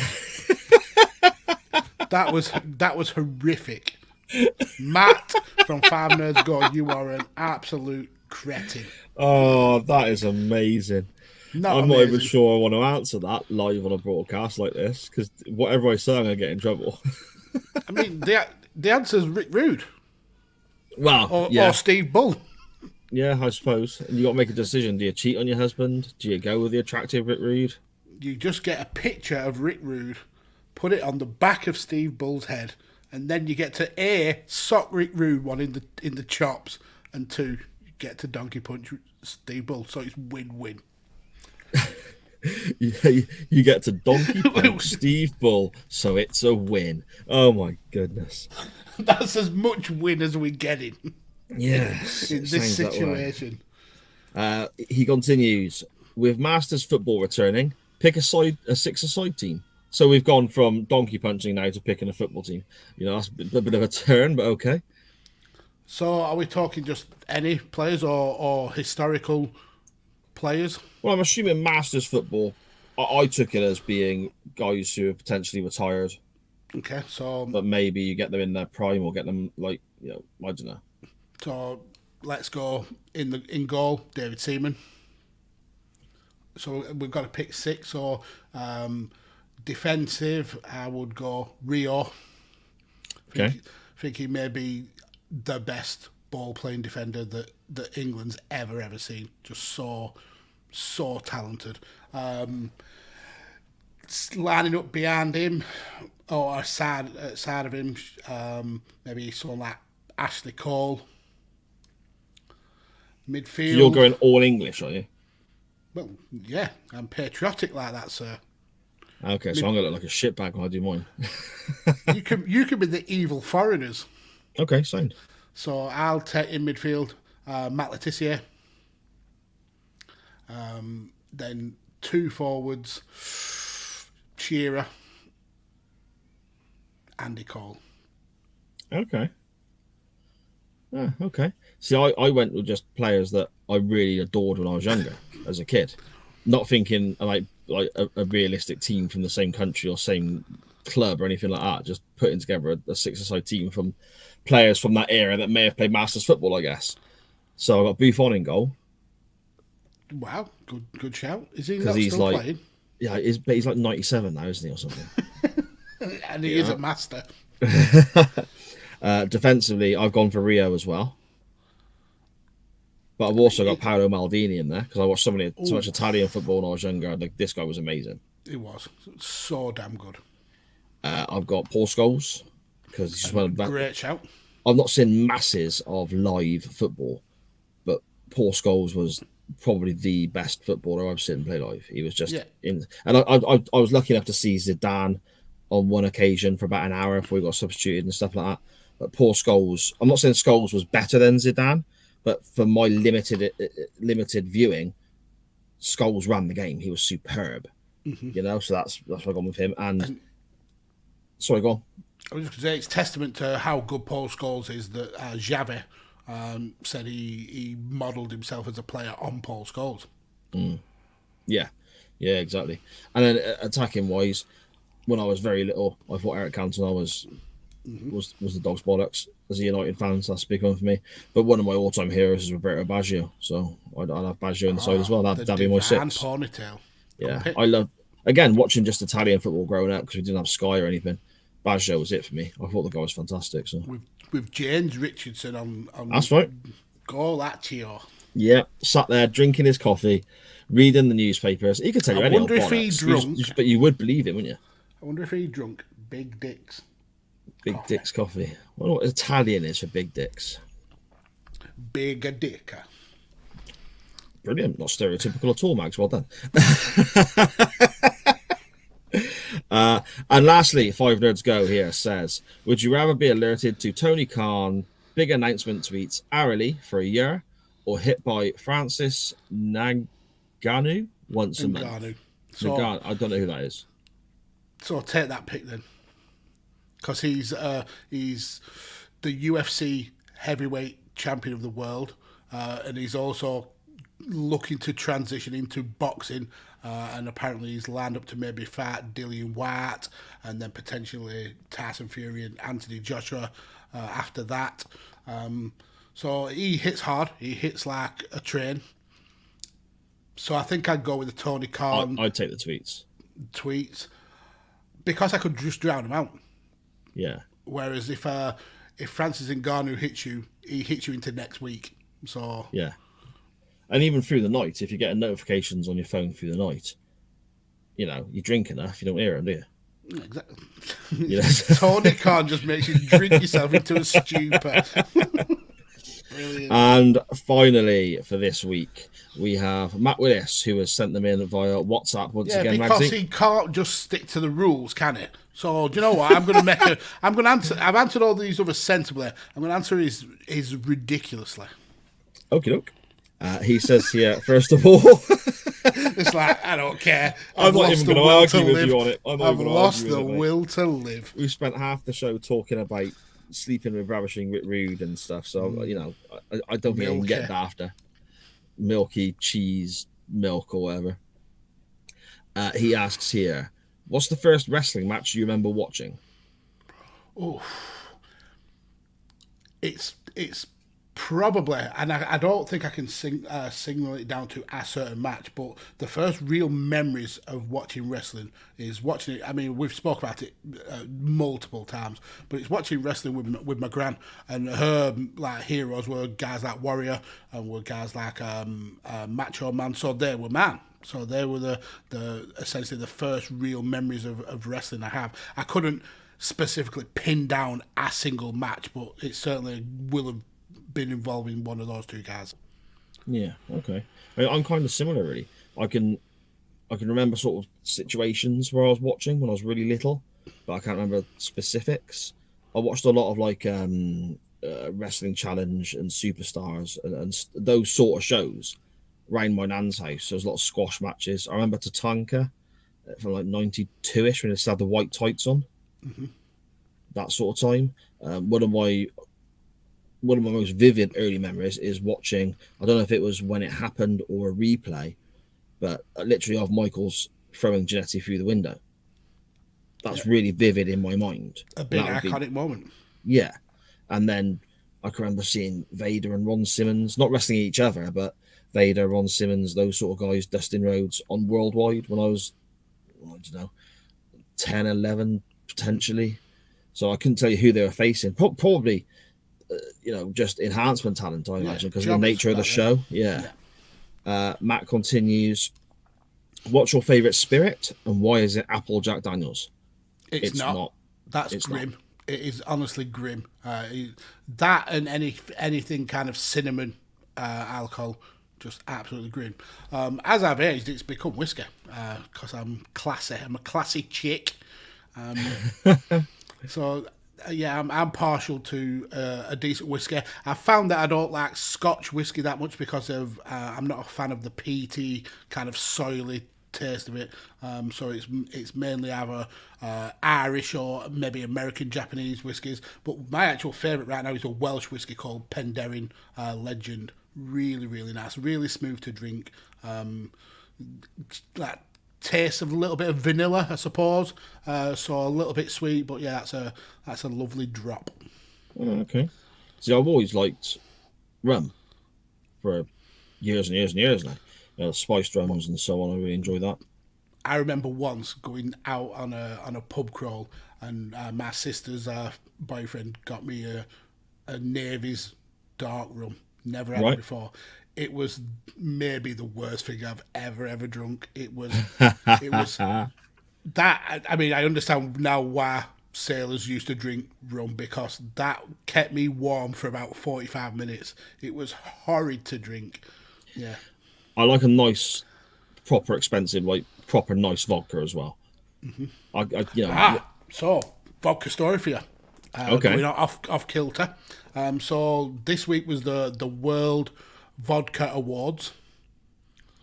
So I'm clearly not interested in this, whilst he has his vodka. But yeah, it was the World... Hang on. I muted my mic because I'm about to drink a bit of my drink and nobody wants to hear me going gob, gob, do they? So it was the World Vodka Awards this week. Every major vodka producer in the world goes to these awards. You get like the big name vodkas, Grey Goose, stuff like that. You also get like the specialist kind of celebrity vodkas. I think Crystal Head is the Dan Aykroyd one. Yeah, that one's fantastic. That one's so good, man. Then you get the Sidemen have just brought out their vodka. The new fashionable vodka is AU, the gold vodka. All of those got beat by a bottle of vodka that's £15 and it's exclusive to Aldi. That is the best vodka in the world for 2022, and it beat every other vodka. I found that out about half an hour before coming onto the show. Really? Okay. Mm-hmm. Why? I'm gonna have to go get some of that then. It's their copy. It's their copy of Grey Goose, with like the kind of like frosted bottles. Yeah. That is the best vodka in the world. So I bloody love Grey Goose, but I don't want to pay Grey Goose prices, It's ridiculously priced. I've been to many nightclubs where you get a table or a booth and a bottle of Grey Goose is like £100. Ridiculous. Oh, look at Gangster Magsy. Well, sat there in a booth with his Grey Goose. I like to pimp out every now and again, sir. Oh, Sharon in the chat there is saying nobody wants to hear her vodka story. And saying that automatically means we absolutely do want to hear that story. And we are going to be having drunk stories as the non-wrestling topic very, very, very soon, I imagine. So we will have it then, my love. Don't you worry about that. And lastly, Matt Willis here says, can you recall your first interactions with each other? In other words, how did you first meet? Magsy slid in my DMs, didn't he? I did. I mean, the first real interactions were when we spoke for Why We Watch. Yeah. And Badlands. I think we did Badlands first because that was just the routine that we did. But I've told it on this show, for Why We Watch, I actually got his name wrong. Called him Simon Preston. Yeah. So, he wasn't impressed with me. he wasn't impressed with me at all. But I thought we hit it off. I've always been, even before that, I'd been a fan of your writing anyway. So it was an honour to have that opportunity to to sit and chat with you. And then when you kind of pitched this show, I absolutely bit, because first of all, I got the chance to chat to you on a regular basis. The idea of the show it was unique, often imitated, never duplicated. On that note, Magsy, on that note, the other chain wrestling. We're not going to go too much into it because I don't want people sort of mentioning it on Twitter or any nonsense like that, drawing attention to the situation. But they've done nothing in weeks now. They did say that. They did say that it would be very periodical.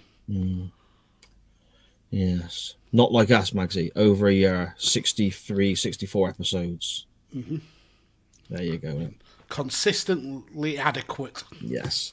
But mediocre every Monday. But getting back to it, that was kind of the burgeoning of, at least from my point of view, a really, really, really good friendship. We not only kind of like talk on this, but we're talking pretty much all the way through the week, just about all kind of random stuff. Sai is one of a handful of people who actually have my own personal number through wrestling Twitter. I like to think we've become really, really good friends. Yeah, you're all right. Brilliant. No, I second that, mate. I second that. It is great. It's funny how it's gone from me just writing a few articles that I used to get so stressed out and worked up over if I got like one word wrong or anything like that, to sitting and doing this. And it's fantastic. And it's just been quite a journey from that to this, and I love it. And all the other shows I'm involved in as well, but it all stems from speaking to you, first of all, for Badlands and Why We Watch. And that's why both of those shows hold a special place in my heart, really. And that, I miss Why We Watch. I used to love listening to you talk to new creators all the time and so on, and people I haven't heard of before, and then go check out their stuff and stuff like that. So yeah, great stuff. And again, I second that, mate. I think we message pretty much daily, don't we? So yeah, about any old random bullshit as well. Yeah, dick pics, the old shebang. And as much. Did you notice how I didn't deny that? Yeah, just completely skirt over that. Yeah. Big dicks, told you. And as much as we give each other grief on this show, Sai knows that if he's in a pickle, I'm absolutely there for him. 100%. Yeah. And I totally believe it goes the same way. If ever I'm in a band, Sai will be there. So yeah. Yeah, without a doubt, mate. Without a doubt. 100%, buddy. So then that's kind of it, mate, for our... For the show. Thank God. See you later. Yeah, that's it. We didn't watch any TNA shit. No, we better talk some wrestling, mate, aren't we?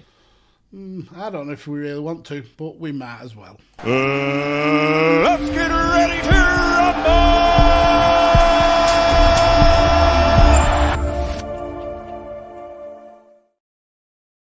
So then, my pick won the poll. I levelled it up, Mags, at 30 wins each. Always exciting. Hey, there's some points when I was like 6 or 7 behind. That's a lot. Well, you're the current favourite, suppose. Not that I'm bitter or anything. That sounded really, really like spicy there, mate. That sounded proper like me. I was 7 behind and I pulled it back level. Oh, now good. All right, mate. Bloody hell. I thought you said it doesn't matter. It doesn't. It's only a game. But I will take my ball and go home. The winner of the poll was the TNA World Title match from Hard Justice. Sorry, the NWA World Title match from the TNA pay-per-view, Hard Justice 2005. Jeff Jarrett defending against AJ Styles. An era when Jarrett was supposedly booking himself to retain against lots of younger stars when he shouldn't be, similar to what Triple H was doing on the other channel with the WWE title, which earned him the name. Well, that time is nicknamed as his Reign of Terror, I suppose. This was okay, Magsy, I guess, for me. What were your initial thoughts? Right, so my first thoughts were how for context, we watched this on the YouTube channel, or at least I did. I did, yes. The official TNA Impact YouTube channel. And while we were watching in 240p, it looked like I was watching a match through a tub of Vaseline. There were moments when it was really difficult to follow, wasn't there? Yeah, it was horrific. Absolutely. This, for a professional wrestling company the size of TNA, this is not a good look that this is on your channel. Clean that up at least. But you're right, it was an okay match. The issue is that we've seen both of these wrestlers do so much better than this. And I understand that this was TNA, it was like the burgeoning kind of alternate wrestling. But yeah, it was all right. It was not bad, but it was not particularly good. No. And there's a few things that stand out to me straight away. I don't know if it is like the poor quality of the video, or if it's what Jeremy Borash is wearing, who's the ring announcer. He's got a hairstyle of a certain era. His clothes are of a certain era. And Ortiz, was it the guy's name, the special guest referee? So that's Tito Ortiz, former UFC light heavyweight champion. Okay. At the time, probably one of the hardest men on the planet. Well, no, this was when he was probably coming away from his UFC career.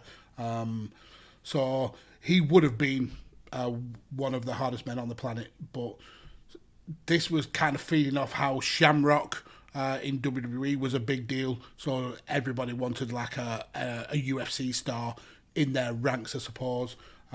So it kind of made sense. I mean, I don't know any of the context of the storyline going in, apart from this was Jarrett's reign of terror, that he'd beaten like Ron Killings a couple of times, Jeff Hardy a couple of times, Monty Brown.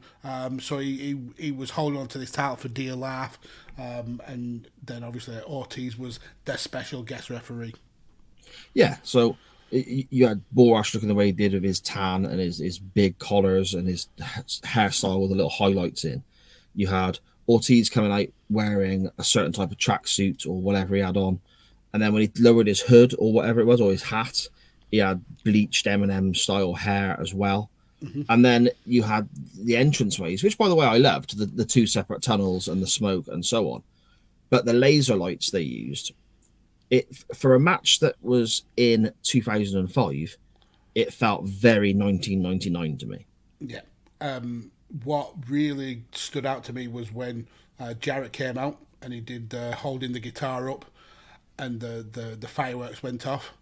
Now, in WWE, that would have looked cool because it's in a big arena.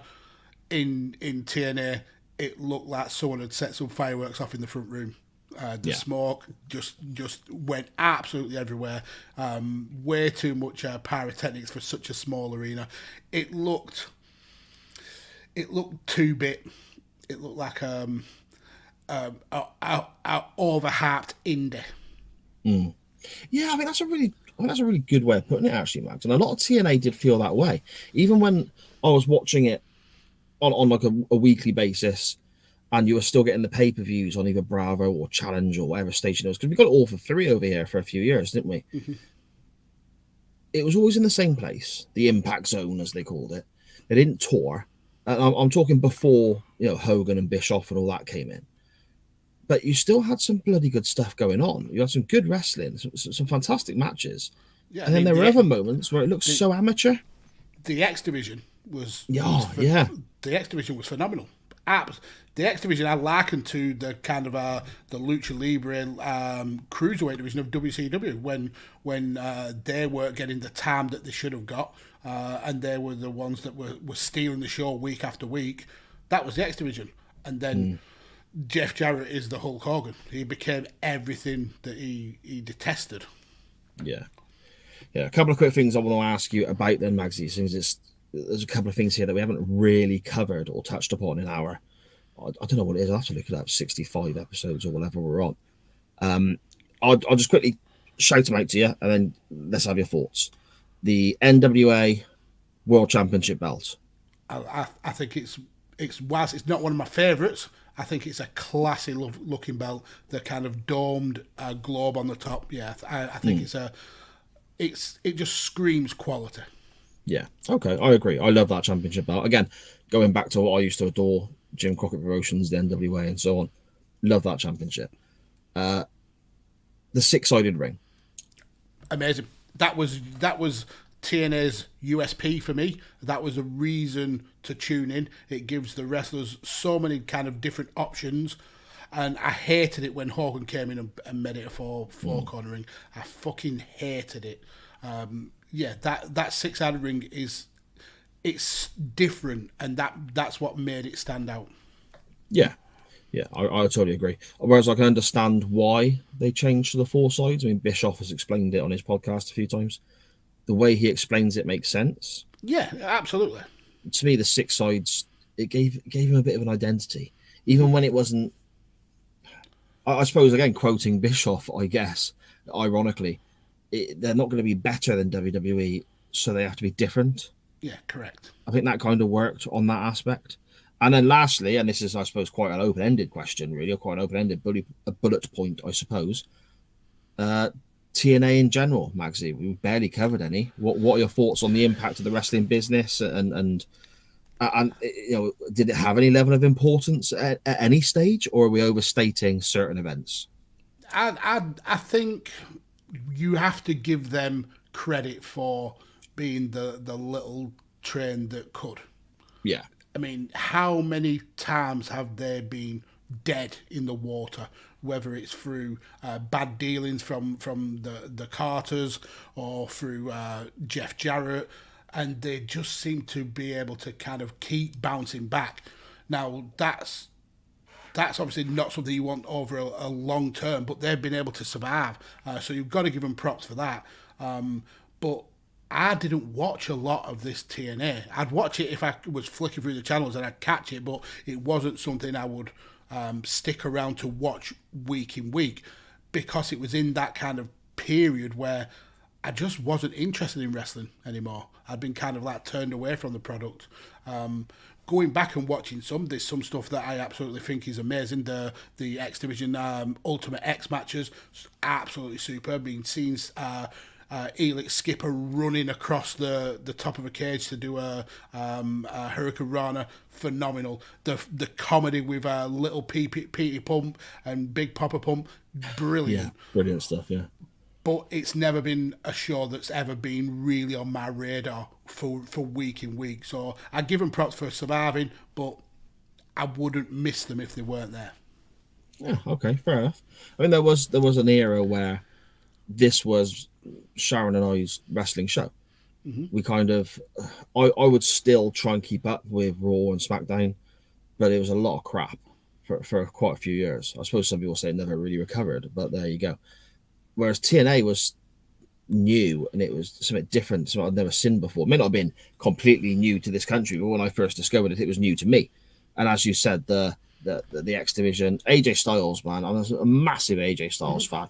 The guy is absolutely fantastic. Styles, Samoa Joe, Christopher Daniels, yeah. Motor City Machine Guns. Mm-hmm.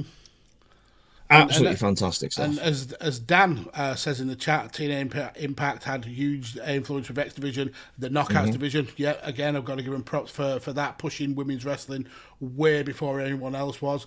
And as Matt from Five Nerds Go adds in, there's never been a bad version of LAX in wrestling. LAX essentially formed from Conan and him making a faction in TNA. So they are influential. There are like elements of modern wrestling that have roots in TNA, but as a product, it was just not something at the time that screamed out to me. Oh, aces and eights as well. I used to love aces and eights.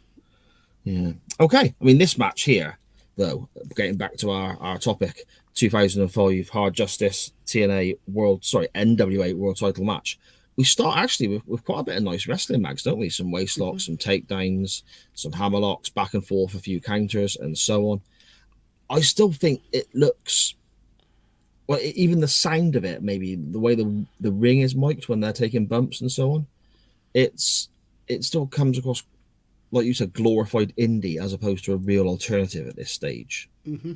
Yeah, but I do appreciate the wrestling, though. I mean, as much grief as we give Jarrett for being who he is and what he did, he knew how to wrestle. AJ Styles, this was at the point of his career where he'd found his identity. He found kind of like his style, to coin the phrase, and he could wrestle. He's like Daniel Bryan. He could wrestle a broom and get an absolutely stunning match out of it. So that kind of early sequence of really top draw wrestling, yeah, that was really, really good. I enjoyed it. Yeah, I mean, the guys end up going out the ring at this stage, and we get Mike Tenay on commentary saying that the title can change hands here on a count out, as Jarrett is kind of teasing a walkout that you never really believe. He doesn't say count out though. He says DQ. Right. Okay. Which that actually confused me, because he wasn't getting disqualified. He was getting counted out. Which I didn't get the point, but it was all to lead to shenanigans with Jarrett threatening the guitar, and then kind of circling his way into a clearly visible AJ Styles, who grabs the guitar, then threatens Jarrett and Tito Ortiz with it a little bit, and then smashes it up, which is fun. Yeah. Gets rid of the acoustic equalizer.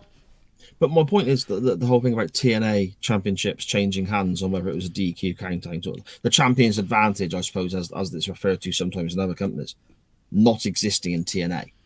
It's something I don't remember at all. I mean, I don't remember it neither because I didn't really watch. But well, fair enough. It seems like a silly rule, though, to me. Because, like you said, it's the champion. I think it hinders your booking. Especially if you're booking a cowardly, snarty heel champion. Yeah. I mean, how many times did Ric Flair lose matches, make people look like $1 million, but keep his title on technicalities like DQs and like countouts? Yeah, well, the time limit expiring and so on. Exactly. And that's how they book. They get the first match, Flair would take his belt and go home. He'd come back through that territory again a month later. He'd get disqualified because one of the horsemen would interfere, and then they come back through it the month later for the big money match in the steel cage. Everyone thinking this time the local hero will beat Flair for the championship. He's in a cage. He can't walk away. The horseman can't interfere. And then Flair would inevitably go over in a more natural fashion. But that hometown hero looks $1 million because he's gone toe-to-toe with Ric Flair and beat him a couple of times but never won the belt of him. Exactly. And each time they made...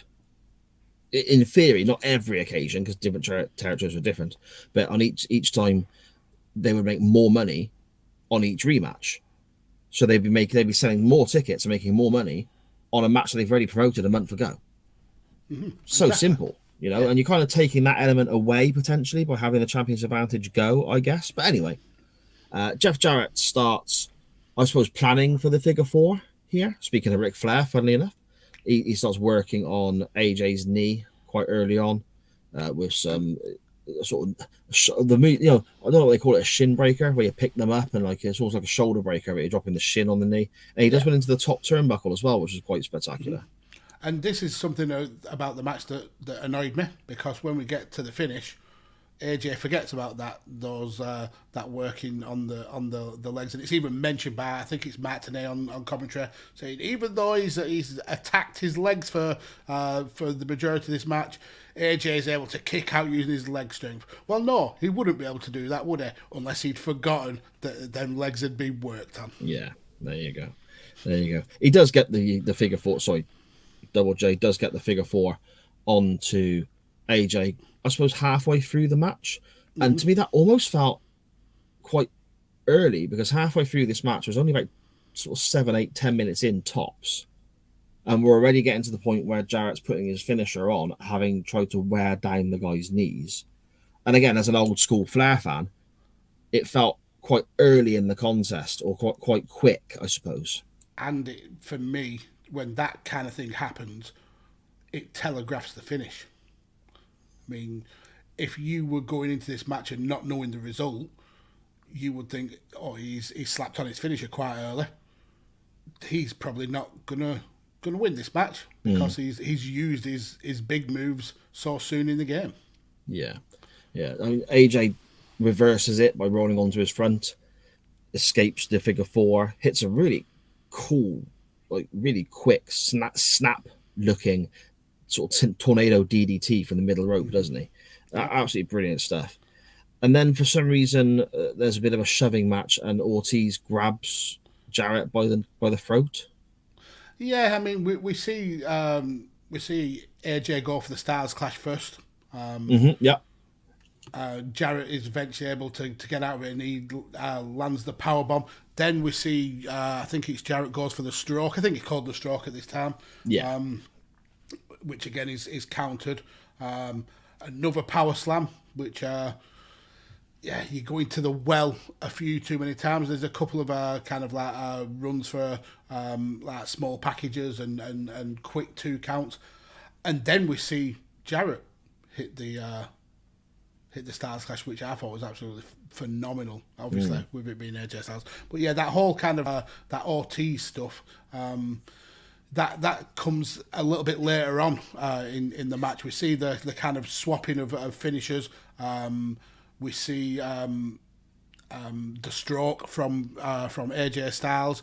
Both guys obviously kicking out of their own finisher, and then I think it's is it Monty Brown comes in now. Yeah. Obviously, somebody who knows the story of this will probably know why he comes in, but it looks like he's trying to hit AJ Styles and ends up hitting. He ends up hitting Jeff Jarrett. I think whether they were partners at this time or not.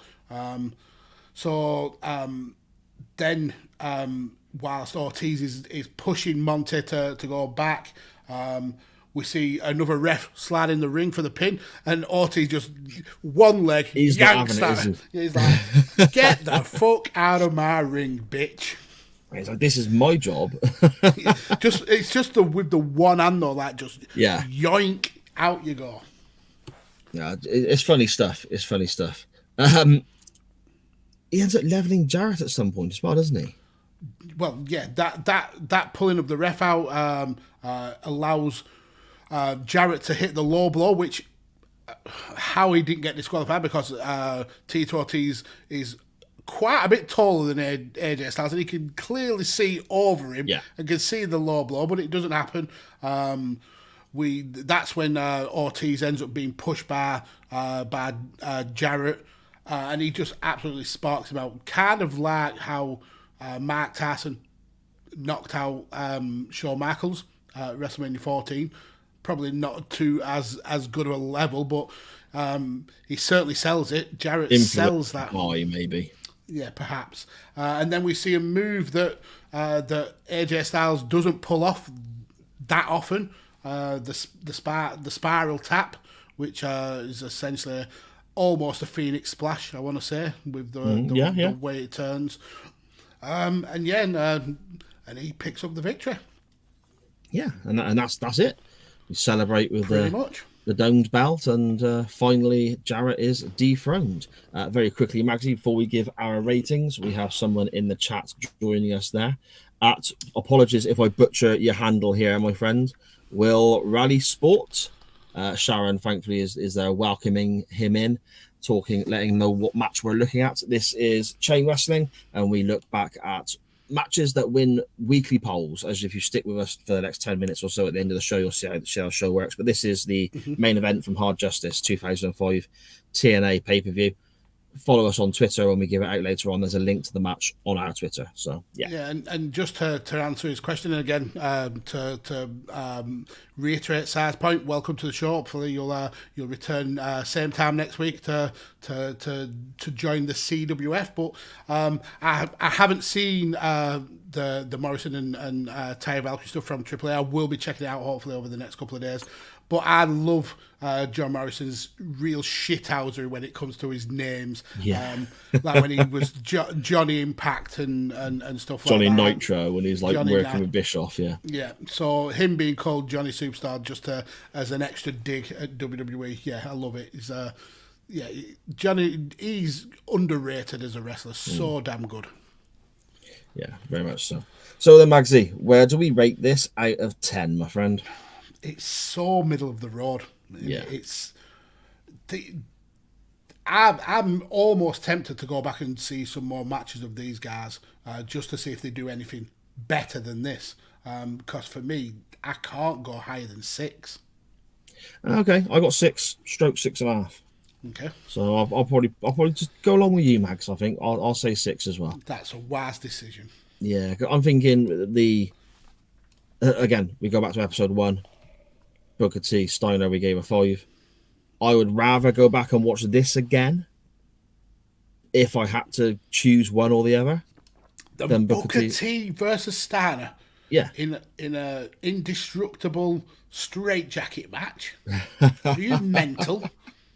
Well, I probably would rather go back and watch this than that. That's fair. But there's not much in it. So yeah, I think a 6 is a fair shout, mate. A 6 is a fair shout.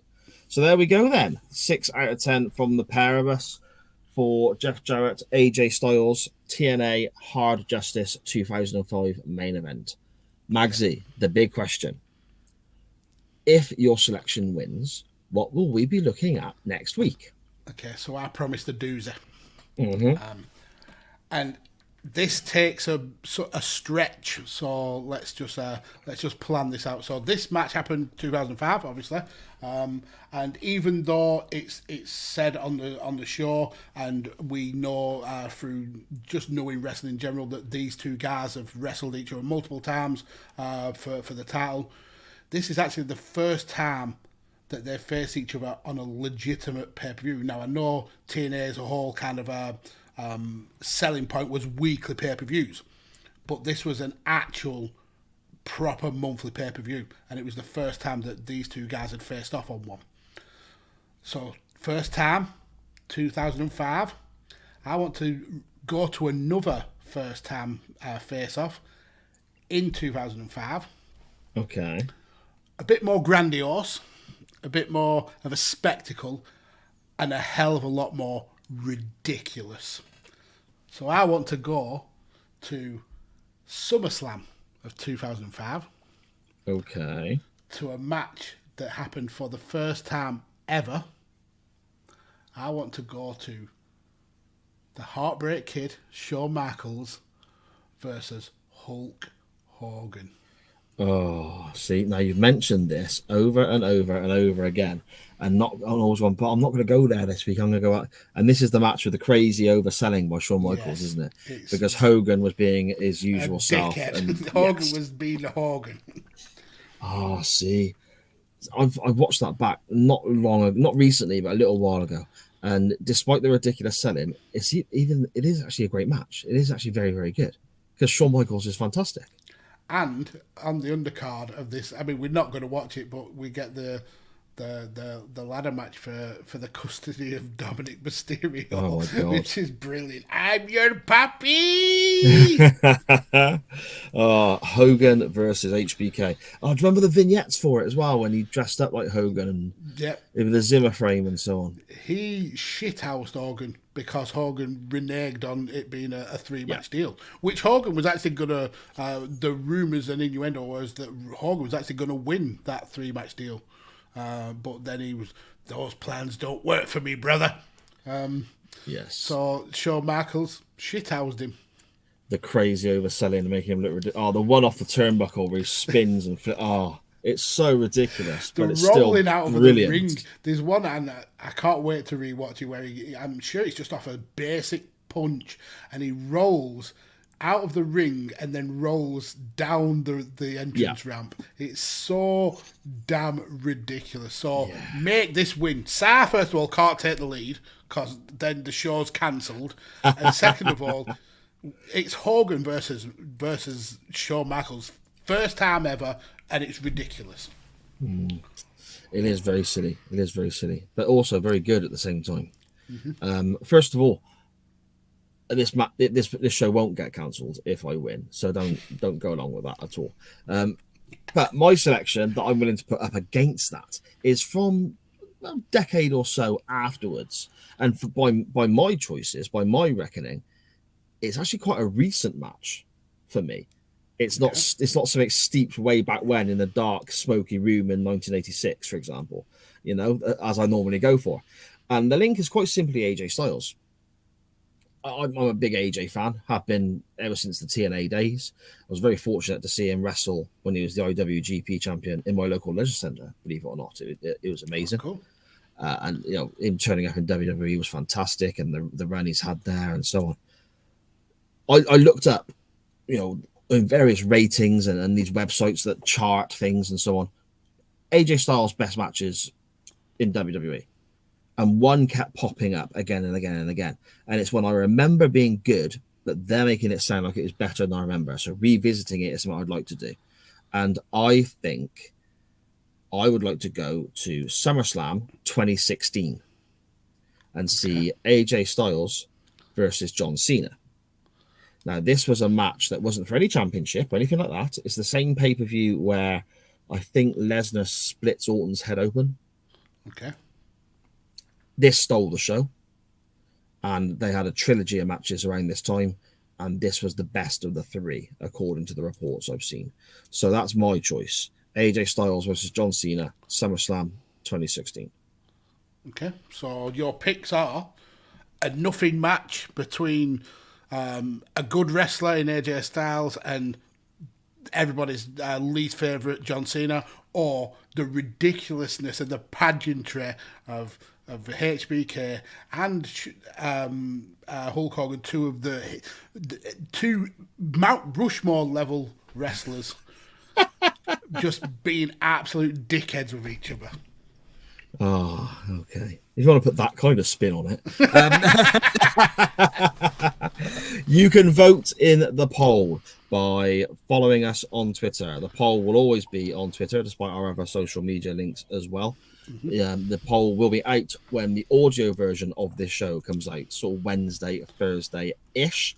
You can follow us at @chain_wrestling there. Vote in the poll, retweet, get involved in our non-wrestling topics, and so on as well. Magsy, before we go, do you want to let everybody know where they can find you?